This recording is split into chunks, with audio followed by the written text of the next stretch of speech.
Berarti orang yang berbuat sekehendaknya itu adalah orang yang tidak tahu malu. Karena orang yang tahu malu dia pasti akan memilih apa yang dia kerjakan, apakah itu bagian dari yang layak atau tidak menurut Allah dan Rasulnya, dan yang kedua apakah itu bagian dari yang layak atau tidak jika dilihat oleh manusia. Bukan hanya tentang ini saya yang melakukan atau suka-suka saya tadi.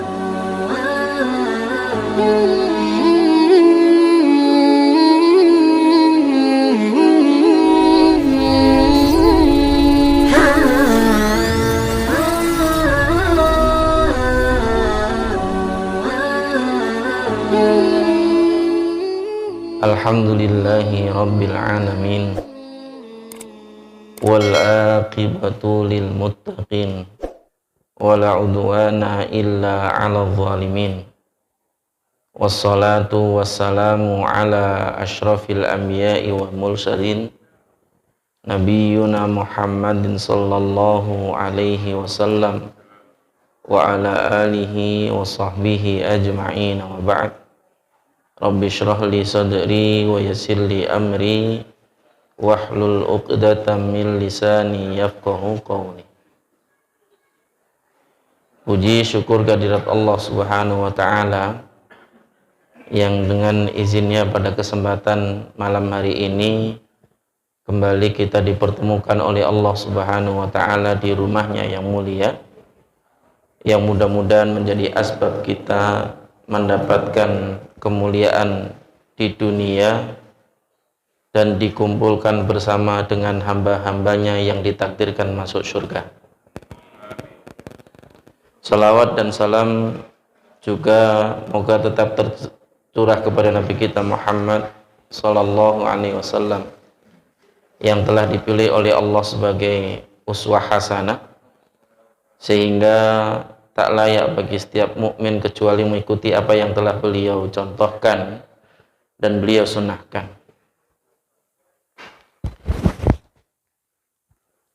Jamaah yang dimuliakan oleh Allah Subhanahu wa taala, di dalam sebuah hadis Nabi Muhammad sallallahu alaihi wasallam pernah bersabda, sebagaimana apa yang diriwayatkan dari Abu Mas'ud bin Uqbah,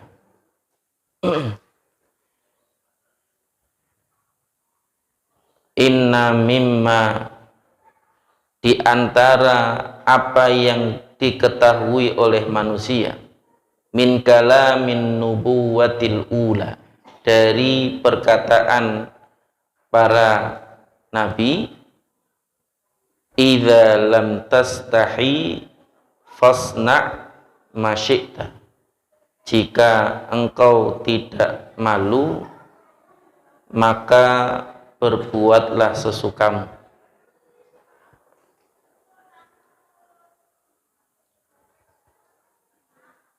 Hadis ini mengajarkan kepada kita banyak faedah. Yang pertama tentang salah satu di antara bagian dari yang kemudian harusnya dimiliki oleh seorang mukmin adalah sifat malu. Bahkan di dalam sebuah hadis Nabi SAW juga menyebutkan al-haya'u minal iman, bahwa rasa malu itu adalah bagian dari iman. Dalam hadis yang lain juga Nabi SAW menyebutkan al-haya'u khairun kulluhu, sesungguhnya malu itu semuanya baik. Malu itu semuanya baik. Bagian apapun dari sifat malu itu semuanya baik. Yang mulai tidak baik itu adalah ketika tidak tahu malu. Ini bagian dari yang juga penting untuk kita jadikan sebagai pelajaran bagi kita. Itu faedah yang pertama. Faedah yang kedua, bahwa para nabi-nabi yang diutus oleh Allah Subhanahu wa taala, hampir seluruh mereka muatan syariatnya itu secara umum sama. Hanya syariat-syariat tertentu saja yang berbeda. Bagian dari di antara apa yang kemudian menjadi nasihat para nabi, bahkan sejak nabi-nabi sebelum Nabi Muhammad, adalah agar kemudian umatnya itu memiliki rasa malu.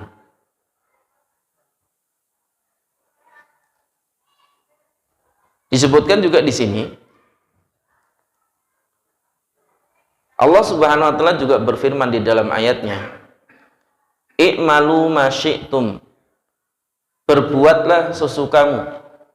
Demikian juga apa yang kemudian disebutkan di dalam sebuah hadis ketika Jibril menemui Nabi SAW dengan mengatakan, "Ya Muhammad, i'mal ma syi'ta fa innaka mayyitun." Wahai Muhammad, berbuatlah sesukamu, sesungguhnya engkau nanti itu akan mati. Wa innaka majziyun bihi, dan engkau ketika sudah mati nanti itu akan mendapatkan balasan dari apa yang kemudian engkau kerjakan dulu ketika di dunia.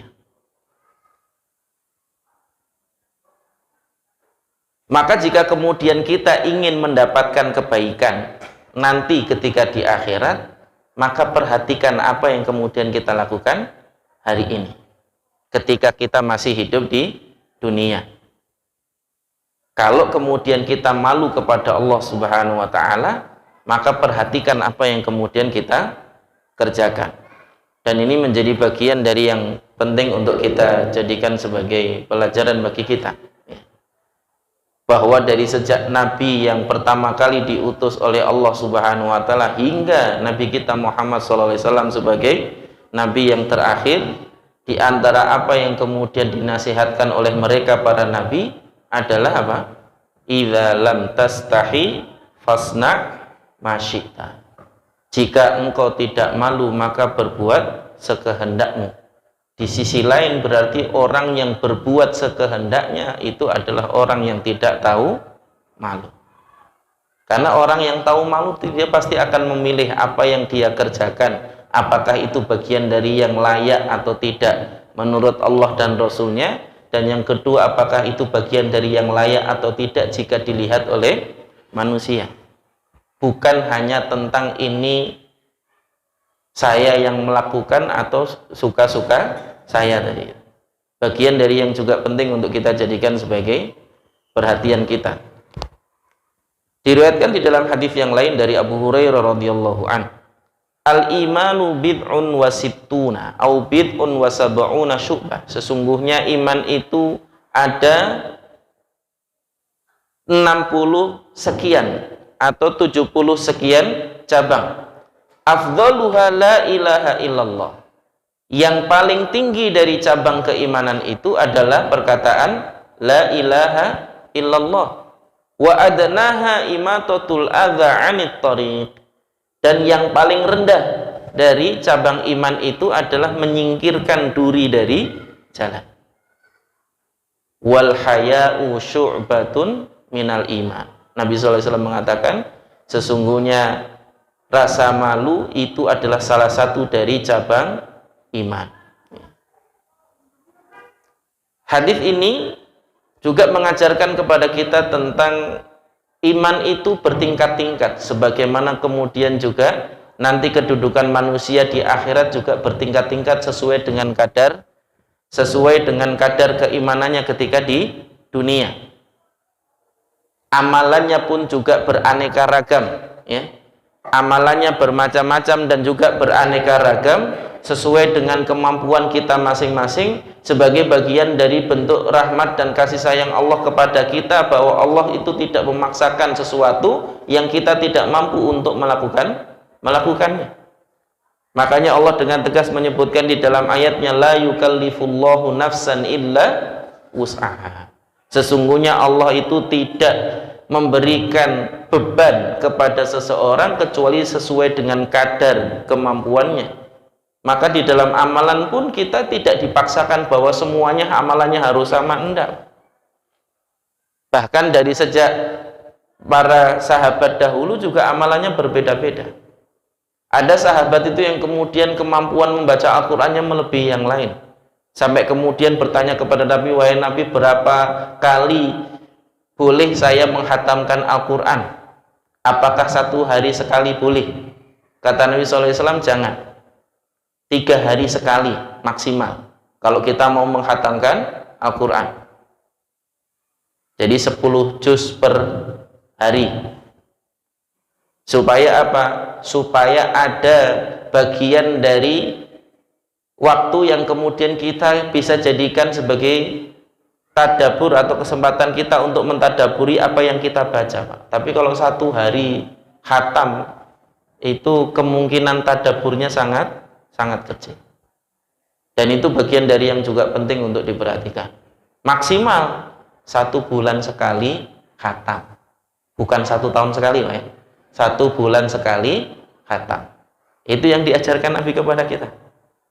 Jadi minimal maksimal kita boleh menghatamkan dalam paling cepat itu adalah 3 hari sekali, minimal 1 bulan sekali. Itu minim, Pak. Jadi nggak ada lagi yang di bawah itu, ya.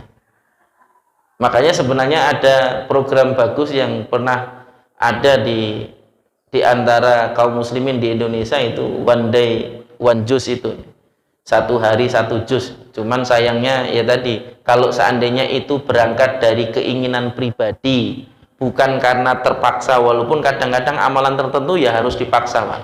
Kalau nggak dipaksa ya nggak jadi, kadang-kadang, ya. Tapi kalau itu berangkat dari keinginan pribadi, kemudian itu menjadi rutinitas dan juga menjadi kebiasaan hari-hari, itu luar biasa sekali. Dan ini menjadi bagian dari yang harusnya kita lazimi sebagai seorang mukmin. Karena minimal kita, Pak, sehari itu 5 kali kita bertemu dengan Quran dalam sholat. Kan nggak mungkin juga dalam sholat menghatamkan Quran, ya. Apalagi kebanyakan kita nggak hafal Quran. Maka salah satu di antara yang kemudian bisa kita lakukan adalah membaca Al-Quran di luar sholat. Jadi kesempatan kita untuk berinteraksi dengan Al-Quran itu lebih banyak. Dan itu menjadi bagian dari yang penting untuk dijadikan sebagai perhatian kita. Supaya kemudian kita selalu bersemangat di dalam melazimi membaca Al-Quran tadi, itu menjadi indikator keadaan hati kita, kata Utsman bin Affan radhiyallahu anhu. Utsman bin Affan pernah mengatakan, lau tahurat qulubukum ma syabi'tum min simai ayati rabbikum. Seandainya hati kalian itu bersih, hati kalian itu sehat, maka kalian tidak akan pernah bosan mendengar ayat-ayat Al-Quran dibacakan. Ini bagian dari yang juga penting untuk dijadikan sebagai pelajaran, Pak. Harusnya kita sebagai seorang muslim itu ketika melihat pintu-pintu kebaikan itu paling depan. Kalau melihat pintu-pintu keburukan, jangan dimasuki, ditinggalkan. Sedangkan kebanyakan kita hari ini ketika mendapati pintu-pintu kebaikan, justru malah mempersilahkan orang lain duluan. Wudu, monggo duluan. Sholat, monggo duluan. Kemudian sedekah, ya banyakkan saling mendulukan orang lain. Makanya kotak infaknya digeser terus, geser. Mendulukan orang lain. Ini masalahnya, ya. Kemudian nanti untuk puasa juga gitu, kebanyakan mendulukan orang lain. Udah jenengan aja yang puasa, saya tak makan dulu. Ya. Apalagi kalau itu puasa sunnah, puasa wajib aja kadang-kadang pagi sebelum subuh sahur nanti jam 8 ikut makan di warung. Ini masalahnya. Bagian dari yang juga penting untuk kita jadikan sebagai kebaikan, sebagai perhatian kita untuk kemudian melazimi kebaikan tadi, ya.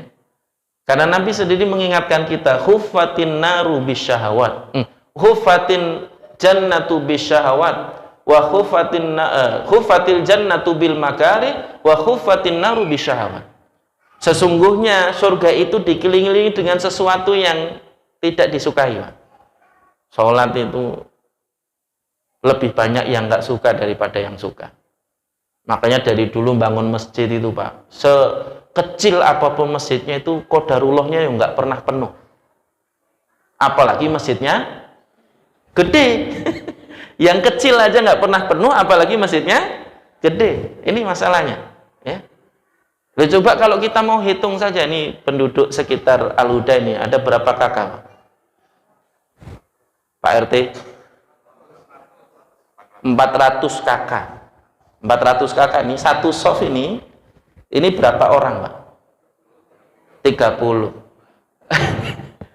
400 bagi 30 berapa soft?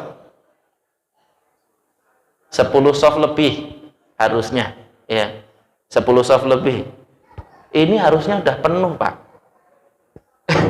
Itu kalau dihitung kepala keluarganya saja, coba bayangkan, belum istrinya, belum lagi anaknya ya, kali 3, 10 kali 3 nggak muat Pak ya. 10 soft kali 3 tadi nggak muat ya. Atas juga terisi. Dari dulu kita ini bikin masjid gede-gede bertingkat, yang lantai atas tuh rata-rata nggak pernah terisi Pak, karena yang bawah aja nggak penuh. Ya, ini bagian dari yang juga penting untuk kita jadikan sebagai renungan. Masalahnya ada di mana, itu bagian dari yang harusnya menjadi perhatian kita. Kalau ibu-ibu dimaklumi Pak, karena ada tanggal merahnya. Yang jadi masalah kalau pas sholat kok ada bapak-bapak di rumah, itu tanda tanya. Ini laki-laki apa perempuan? Kok ada tanggal merah dia di rumah gitu ya. Bagian dari yang juga penting untuk diperhatikan ya. Yang kadang-kadang kan kita seringkali dengan kebaikan kan seperti itu, seperti menjauh hari ini. Sholat, adzan ya. Jarangkali kemudian kita itu langsung pergi bergegas ke masjid. Rata-rata nunggu komat. Sudah komat pun masih asik ngobrol. Ya, kadang-kadang nggak segera wudhu. Baru kemudian ketika waladhdallin, amin, baru baku ya. Wudhu kemudian bergegas untuk berbaris di shaf. Ya. Ya, ini bagian dari yang juga penting untuk kita jadikan sebagai renungan bagi kita. Kalau itu terkait dengan akhirat, kenapa kemudian seringkali kita seperti itu? Belum lagi ini nanti bentar lagi kurban. Dari 400 kakak itu berapa sapi? Ini kan menjadi tolok ukur juga, ya kan? 400 kakak itu berapa sapi? Taruhlah yang muslim 80%. Ya. Berarti sekitar 370-an orang. 370-an kakak. Kira-kira berapa sapi ya? Padahal satu sapi itu hanya dibagi bertujuh. Dan ini menjadi bagian dari yang juga penting untuk kita jadikan sebagai renungan. Kadang-kadang nyicil pajero kuat, kiran kemudian ikut 1/7 sapi nggak mampu. Nah, ini yang penting juga untuk dijadikan sebagai renungan kita ya. Supaya kemudian kita ini sudah betul-betul termasuk di antara mereka yang mendapatkan kemungkinan mendapatkan kebaikan di sisi Allah tadi itu atau tidak. Karena salah satu di antara indikator seseorang itu nanti akan mendapatkan kebaikan di sisi Allah adalah ketika dia malu kepada Allah sehingga bersegera di dalam kebaikan, tidak menunda-nunda kebaikan. Bahkan salah satu di antara ciri mereka orang-orang yang sholat yang kemudian dicela oleh Allah itu ketika mereka menunda-nunda pelaksanaan sholat itu, menundanya sehingga kemudian mendekati waktu sholat berikutnya. Betapa banyak hari ini orang yang kemudian menunda-nunda sholatnya. Sudah zuhur nanti aja, kalau sudah mau asar nanti sholat asarnya ketika sudah mau maghrib, dan begitu seterusnya. Dan ini menjadi bagian dari yang penting untuk diperhatikan. Begitu juga mendatangi majelis-majelis ilmu. Padahal Nabi itu pernah mengatakan di dalam sebuah hadis, sesungguhnya di dunia ini ada salah satu di antara taman-taman surga.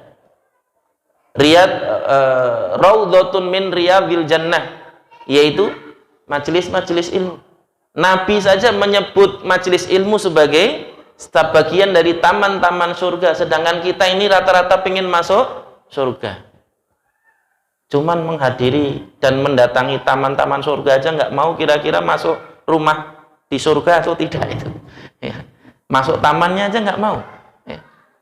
Nah, ini bagian dari yang juga penting untuk kita jadikan sebagai perhatian kita. Belum lagi keutamaan-keutamaan yang didapatkan mereka yang hadir di dalam majelis ilmu. Dari mulai diampuni dosa-dosanya, bahkan didoakan oleh para malaikat. Belum lagi kemudian semut-semut yang ada di liangnya, seluruh hewan-hewan termasuk ikan-ikan yang ada di laut mendoakan mereka yang menuntut ilmu. Bahkan Nabi di dalam sebuah hadis menyebutkan ad-dunya jifatun, sesungguhnya dunia itu adalah bangkai. Dunia itu bangkai, Pak. Jadi orang yang memperebutkan dunia itu ibarat orang yang memperebutkan bangkai tadi. Kecuali dua orang. Salah satunya adalah orang yang menuntut ilmu. Salah satu di antara yang tidak termasuk memperebutkan bangkai tadi itu adalah mereka orang-orang yang menuntut ilmu. Dan salah satu di antara cara kita menuntut ilmu adalah mendatangi majelis-majelis ilmu. Dan ini bagian dari yang juga penting untuk kita jadikan sebagai motivasi bagi diri kita untuk tidak mengabaikan kebaikan sekecil apapun itu. Karena Nabi SAW mengingatkan kita dengan kalimat la tahqiranna minal ma'rufi syai'a. Janganlah kalian meremehkan sesuatu yang ma'ruf itu sedikit pun. Jangan pernah. Sesuatu itu ketika itu baik, kita berkesempatan untuk melakukannya, ambil kesempatan itu. Jangan sia-siakan.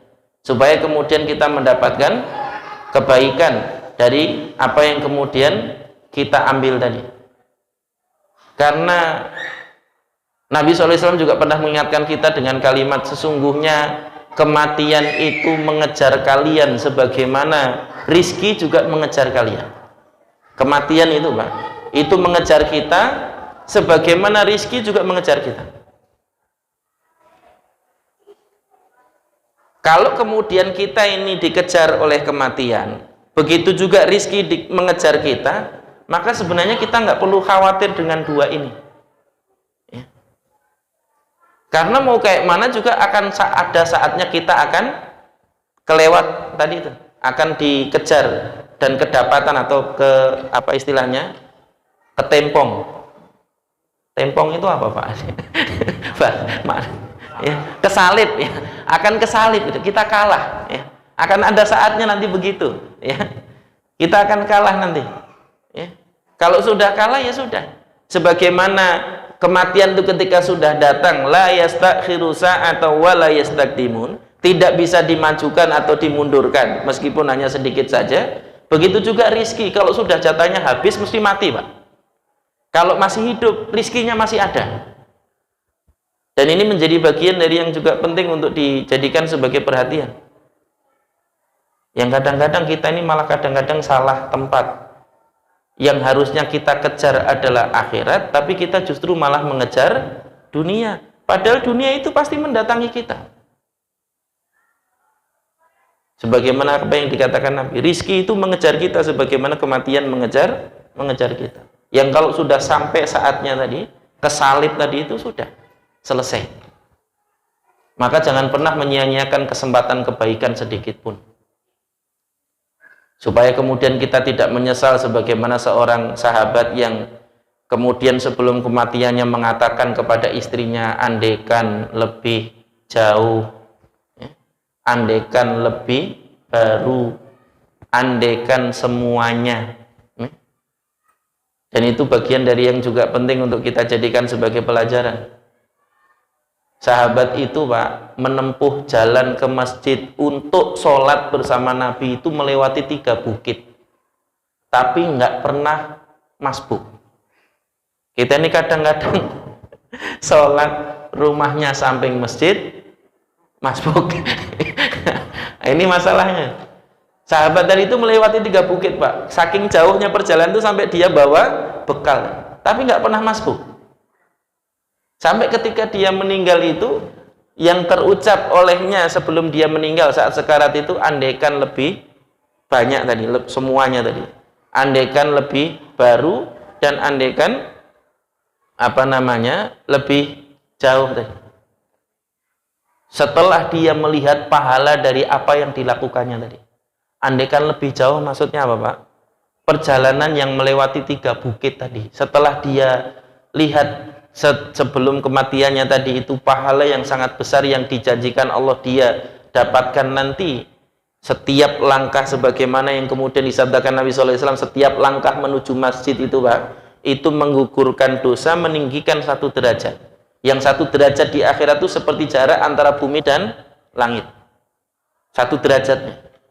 Bayangkan berapa langkah dari kita di rumah sampai di masjid. Langkah, Pak. Berarti jalan kaki.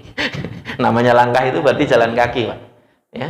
Dari rumah ke masjid. Bahkan dulu, Pak, sengaja para sahabat tuh kalau dia punya ruangan di atas, dia kalau tidur di atas, Pak. Kita ini kebanyakan punya rumah tingkat, tetap milih kamar di bawah.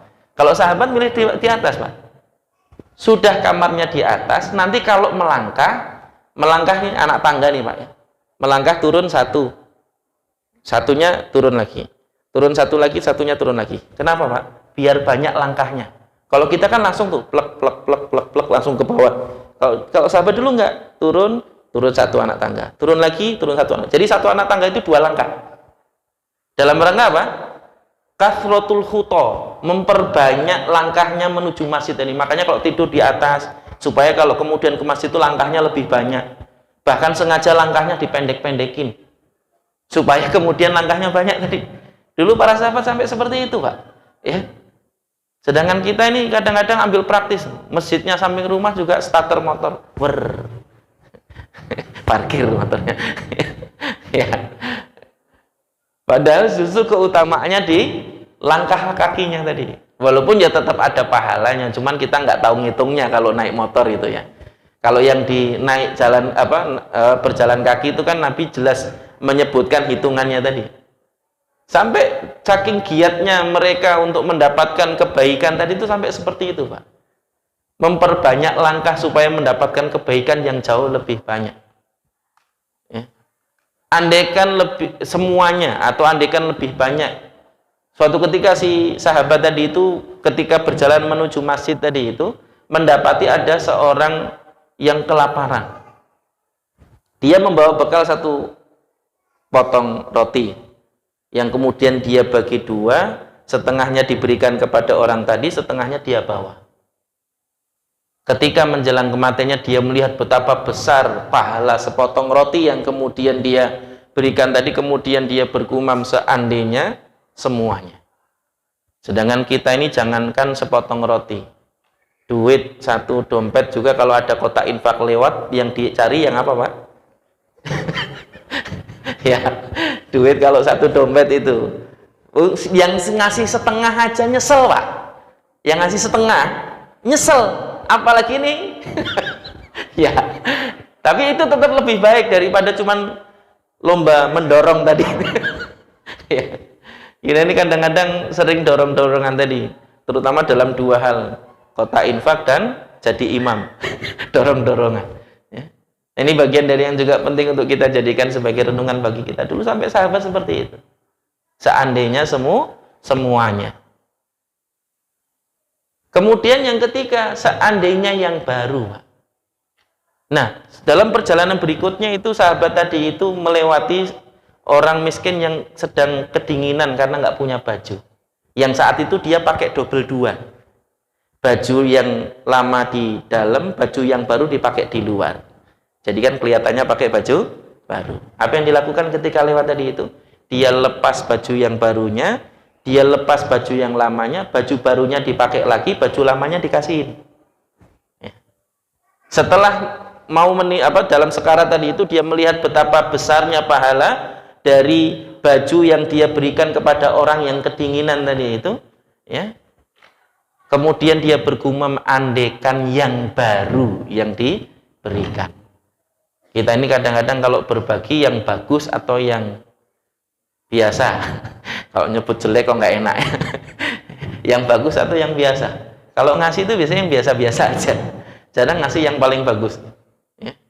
Kecuali orang-orang yang mendapatkan hidayah dari Allah Subhanahu wa Ta'ala, memberikan yang terbaik yang kemudian dia bisa, ya. Dan ini bagian dari yang juga penting jadi pelajaran bagi kita. Dulu sahabat tuh kalau berbagi, memberi itu pasti yang paling baik.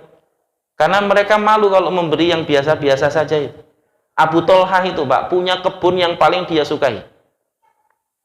Tepat di seberang Masjid Nabi. Kebunnya luas, kebun kurma. Ketika turun firman Allah Subhanahu wa taala, hatta tunfiqu mimma tuhibbun. Tidak sempurna iman kalian sampai kemudian kalian menginfakkan apa yang kalian cintai. Langsung Abu Tolhah itu datang kepada Nabi SAW. Abu Tolhah siapa Pak? Sahabat, iya betul, sahabat. Abu Tolhah itu sahabat Nabi yang menjadi suami dari Ummu Sulaim. Ummu Sulaim itu siapa Pak? Ummu Sulaim itu ibunya Anas bin Malik, Masya Allah. Ya. Anas bin Malik siapa Pak? Anas bin Malik itu adalah sahabat yang dari sejak kecil itu diwakafkan oleh ibunya kepada Nabi untuk membantu urusan Nabi. Kalau istilah kita hari ini semacam pembantunya Nabi gitu. Ya. Pembantunya Nabi dari sejak dia masih kecil sudah diberikan ibunya kepada Nabi SAW. Abu Tolhah itu datang kepada Nabi kemudian mengatakan, wahai Nabi, sesungguhnya aku memiliki kebun yang paling aku cintai. Aku infakkan itu kepada Allah dan Rasulnya. Setelah turun ayat tadi. Dan itu bagian dari yang juga penting untuk kita jadikan sebagai perhatian kita. Begitulah bagaimana dulu para sahabat itu berusaha meraih kebaikan dengan mendatangi pintu-pintunya tadi. Bahkan berlomba-lomba di dalam mendatanginya, sampai ada sahabat yang disebut dengan Abu Bakar. Abu Bakar itu bukan nama Pak, itu julukan. Kenapa disebut dengan Abu Bakar? Karena tidak ada seorang pun yang bisa mendahului beliau dalam amal soleh. Setiap amal soleh pasti beliau yang paling dahulu melakukannya. Maka disebut dengan Abu Bakar. Bakar itu artinya adalah yang paling bersegera di dalam melakukan amal soleh. Nama asli beliau kan Abdullah bin Abi Quhafah.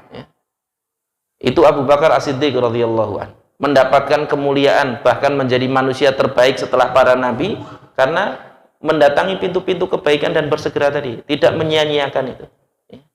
Sebagaimana tadi yang disebutkan oleh Nabi bahwa iman itu bertingkat-tingkat. Amalan yang bisa mendatangkan atau mempertebal keimanan kita itu banyak dan berlimpah, maka kita bisa memilih mana yang kemudian kita maui dan kita mampu untuk kita lakukan. Dan ini menjadi bagian dari yang juga penting untuk dijadikan sebagai perhatian, terutama amalan sunnahnya Pak. Kalau amalan wajib nggak bisa milih Pak. Amalan wajib nggak bisa milih. Ya, namanya wajib ya berarti semuanya harus dilakukan. Ya. Dan ini menjadi bagian dari yang juga penting untuk dijadikan sebagai perhatian kita. Ya.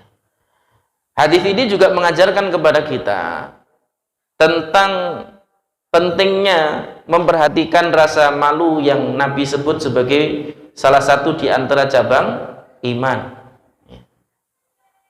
Sehingga kemudian malu itu menjadi bagian dari yang menjadikan seseorang mendapatkan keutamaan yang banyak. Kecuali satu hal, malu dari kebaikan itu yang tidak boleh. Ya. Kalau malu dalam segala hal itu baik. Tapi kalau malu dari kebaikan itu tidak baik. Misalnya mau sholat, malu kalau kelihatan orang, akhirnya nggak sholat. Nah ini nggak baik. Malu kalau kemudian mau sedekah, akhirnya nggak sedekah. Itu jadi tidak baik. Kadang-kadang salah satu di antara cara setan untuk membuat kita jauh dari kebaikan itu dengan banyak hal. Salah satunya menimbulkan rasa malu tadi. Nggak enak, malu, khawatir, takut, sehingga kemudian kita tidak jadi melakukan kebaikan itu. Makanya Nabi mempertegas dengan kalimat tadi, la tahqiranna minal ma'rufi syai'a. Janganlah meremehkan sesuatu yang ma'ruf itu sedikit pun. Disebutkan di dalam hadis yang lain dari Abu Sa'id Al-Khudri radhiyallahu an, dari Nabi sallallahu alaihi wasallam, ya. Kana Nabi sallallahu alaihi wasallam asyaddu haya'an minal adra'i fi hidriha. sesungguhnya Nabi itu lebih malu dibandingkan gadis yang dipingit. Ya. Wa kana idza kariha syai'an arafnahu fi wajhihi. Yang kami ketika mendapati kami bisa mengenali bahwa Nabi itu tidak menyukai sesuatu atau membenci apa yang kami lakukan dari wajah beliau. Jadi saking malunya Nabi kadang-kadang untuk menegur secara langsung, secara lisan itu, lihat wajah Nabi, para sahabat sudah tahu, oh Nabi nggak suka ini, jangan kita lakukan. Kenapa? Karena Nabi itu wajahnya sering senyum, Pak. Jadi kalau lagi nggak suka sesuatu, ketahuan. Kalau kita ini nggak ketahuan kapan kita nggak suka, kapan kita suka. Kenapa? Nggak jelas wajahnya.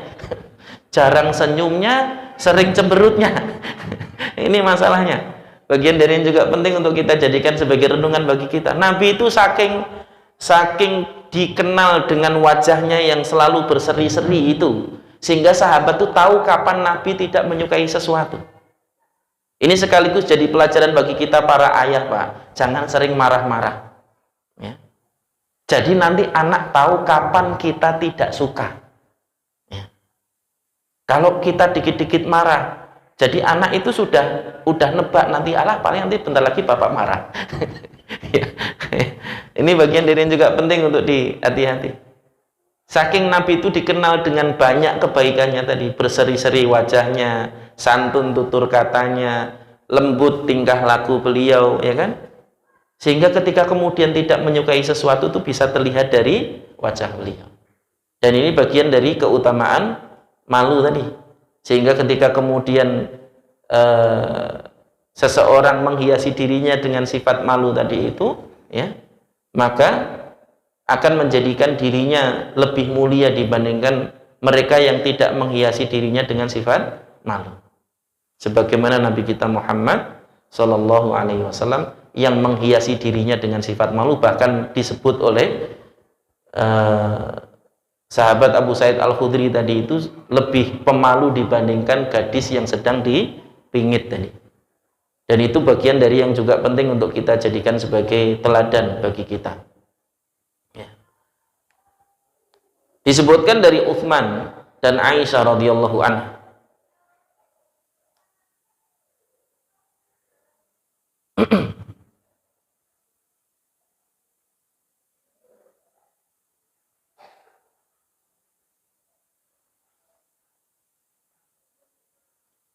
dari Utsman dan Aisyah radhiyallahu anhuma,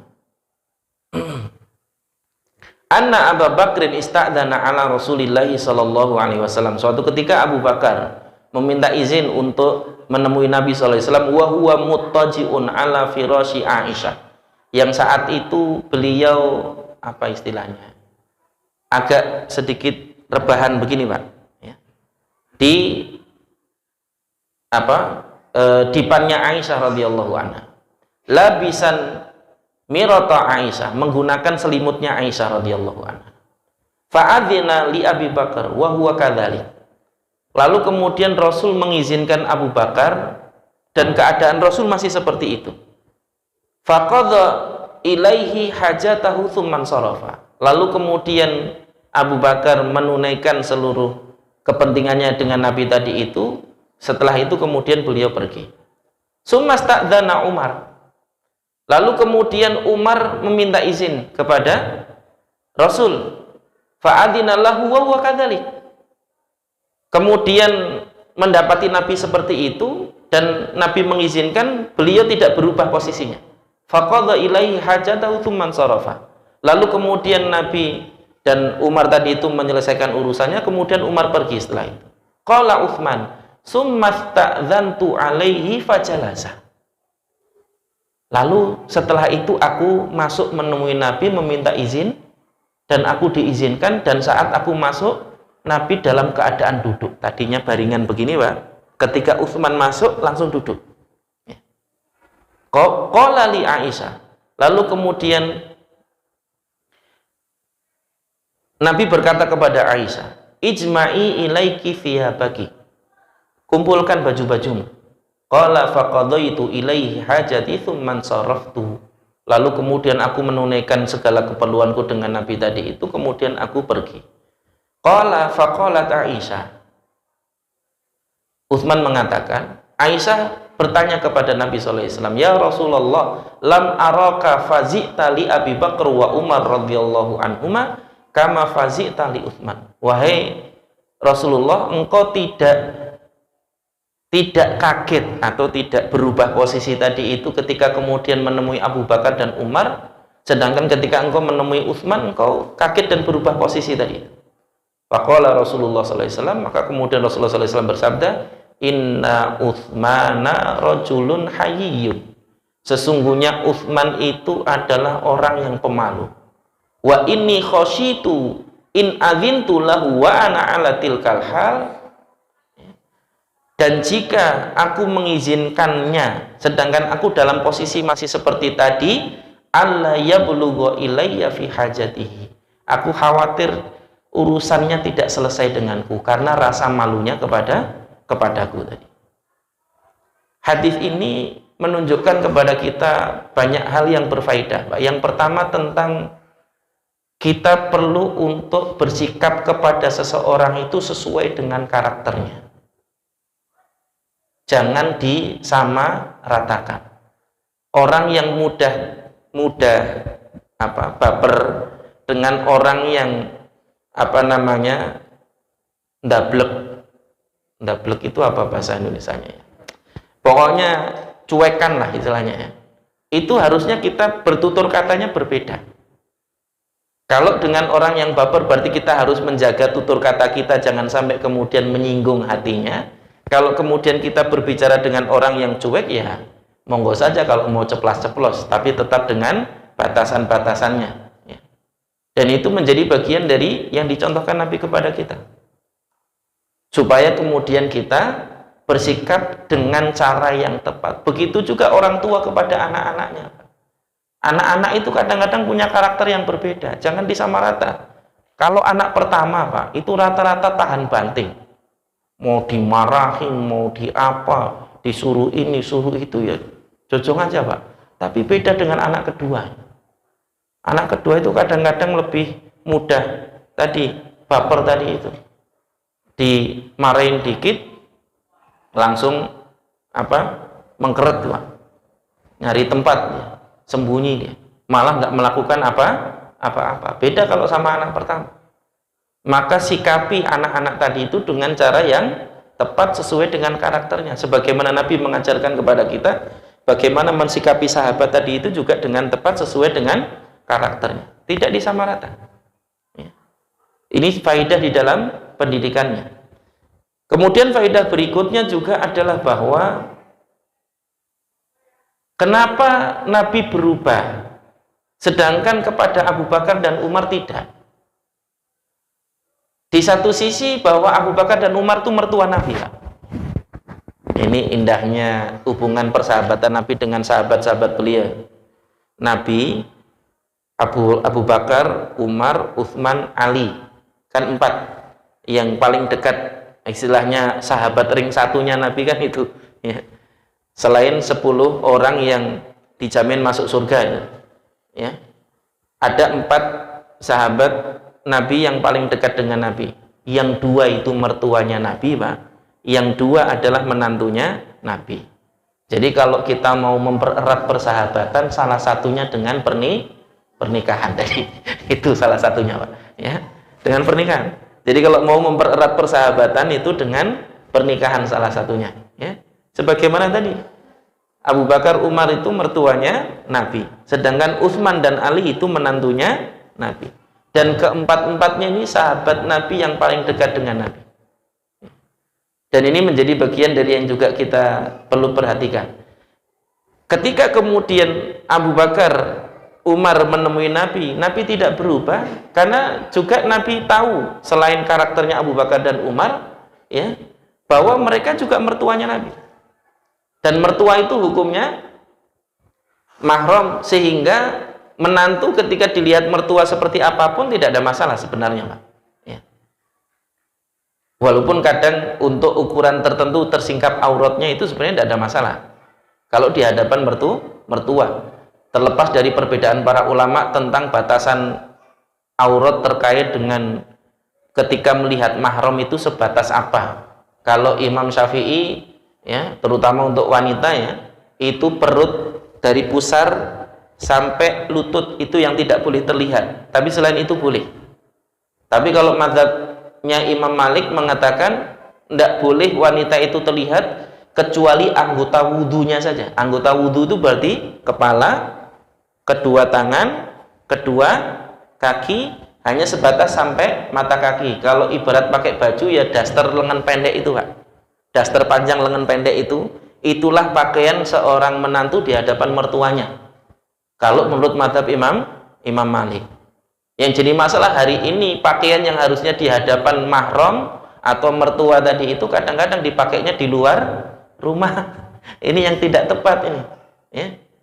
Padahal seorang muslimah itu diperintahkan oleh Allah untuk menutup auratnya. Dan ini bagian dari yang harusnya dijadikan sebagai pelajaran bagi kita. Sehingga kemudian ketika berhadapan dengan Abu Bakar dan Umar, Nabi biasa, sedangkan berhadapan dengan Utsman karena posisinya berbeda. Nabi yang kemudian mertuanya Utsman, sehingga Nabi yang harus lebih menjaga diri. Dan ini bagian dari yang kemudian juga diajarkan Nabi kepada kita. Kemudian yang ketiga, hadis ini mengajarkan kepada kita tentang keutamaan sahabat Utsman alaihissalam. Salah satu di antara yang menjadikan dia istimewa adalah sifat malunya. Utsman itu Pak, saking malunya Pak, mandi aja nggak buka baju karena malu kepada Allah kalau seandainya terlihat auratnya. Sedangkan kita ini Pak ya, banyakan kita hari ini malah justru sengaja buka baju meskipun yang lihat bukan hanya Allah ya. Dan ini bagian dari yang juga penting untuk kita jadikan sebagai pelajaran bagi kita, untuk kemudian kita lebih memperhatikan tadi untuk urusan malu tadi. Sahabat Utsman itu menjadi mulia di mata Nabi, bahkan termasuk di mata Allah Subhanahu wa taala karena sifat malu yang dimiliki oleh Utsman. Dan ini menjadi bagian dari yang juga penting untuk dijadikan sebagai perhatian kita. Makanya di dalam sebuah hadis juga Nabi SAW pernah mengatakan, ala astahi min rajulin tastahi minhul malaika. Apakah aku tidak boleh malu kepada orang yang para malaikat pun malu dengan dia? Apakah aku tidak boleh malu, kata Nabi SAW, kepada orang yang malaikat pun malu kepadanya? Yaitu siapa? Utsman bin Affan radhiyallahu anhu. Sekaligus juga menunjukkan keutamaan sifat malu di dalam Islam tadi. Yang kalau kemudian seseorang itu memiliki rasa malu, maka dia akan terhalang dari melakukan banyak hal yang tidak layak untuk dilakukan oleh seorang muslim. Dalam hal apapun. Kalau punya malu, pasti dia akan berhati-hati. Dan ini bagian dari yang juga penting. Kalau dia menjadi pejabat, kalau dia malu sama Allah, dia nggak akan korupsi, Pak. Kalau kemudian dia menjadi seorang dokter, kalau dia malu kepada Allah, maka dia akan berhati-hati ketika dia bertindak sebagai seorang dokter. Kalau dia seorang hakim juga demikian, akan berhati-hati ketika dia bertindak sebagai seorang hakim, dan begitu seterusnya. Sehingga tidak melakukan apa-apa yang tidak layak dipandang oleh Allah Subhanahu wa ta'ala. Dan malu itu yang menjaga kita. Sebagaimana kemudian malu kalau kelihatan jalan berdua padahal belum halal ya. Makanya disunahkan di dalam Islam mengadakan walimah itu supaya orang sudah tahu bahwa kita sudah halal, sehingga kalau jalan nggak perlu malu lagi. Yang aneh itu jelas-jelas nggak halal kok nggak malu, itu yang aneh itu ya. Dan ini bagian dari yang juga penting untuk kita jadikan sebagai pelajaran bagi kita ya. Wallahu a'lam bishawab. Bagian dari salah satu di antara sifat yang utama yang harusnya dimiliki oleh seorang mukmin ketika kemudian dia ingin mendapatkan kemuliaan di sisi Allah Subhanahu wa taala. Saya tutup dengan sebuah hadis dari Anas bin Malik radhiyallahu anhu, bahwa Nabi SAW pernah bersabda, makanal haya'u fi syai'in illa zana wa makanal fuhsyu fi syai'in illa syana. Tidaklah sifat malu itu menempel pada sesuatu kecuali dia akan menghiasinya, dan tidaklah sifat keji itu menempel pada sesuatu kecuali dia memperburuknya, atau apa istilahnya, tidak mempercantik tapi justru memperburuk dia. Dan itu bagian dari yang juga penting untuk dijadikan sebagai perhatian kita. Ya ibarat kita misalnya kenal seorang figur, punya jabatan, punya harta, punya kedudukan, terus kemudian kita mengetahui dia suka nonton film porno misalnya, kan jadi ilfil kita, ya. Kelihatannya orang, kalau bahasa orang Jawa ini kelihatannya priayi, orang baik gitu kan, ya, punya kedudukan, tapi kok malah sukanya kok aneh-aneh kayak gitu, jadi ilfil gitu kan. Ibarat ketika lihat laki-laki ganteng, gagah, ya, kan apa kelihatannya maco gitu kan, bagus, tapi ketika kemudian ngomong gemulai kan jadi ilfil kita. Begitulah ketika sesuatu itu bercampur dengan kekejian, itu akan memperburuknya. Sebagaimana ketika malu itu bercampur dengan sesuatu, dia akan menghiasinya.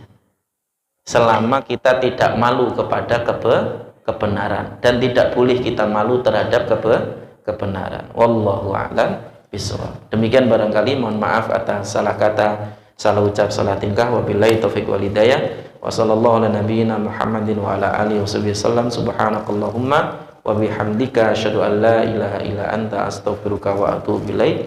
Wassalamu alaikum warahmatullahi wabarakatuh.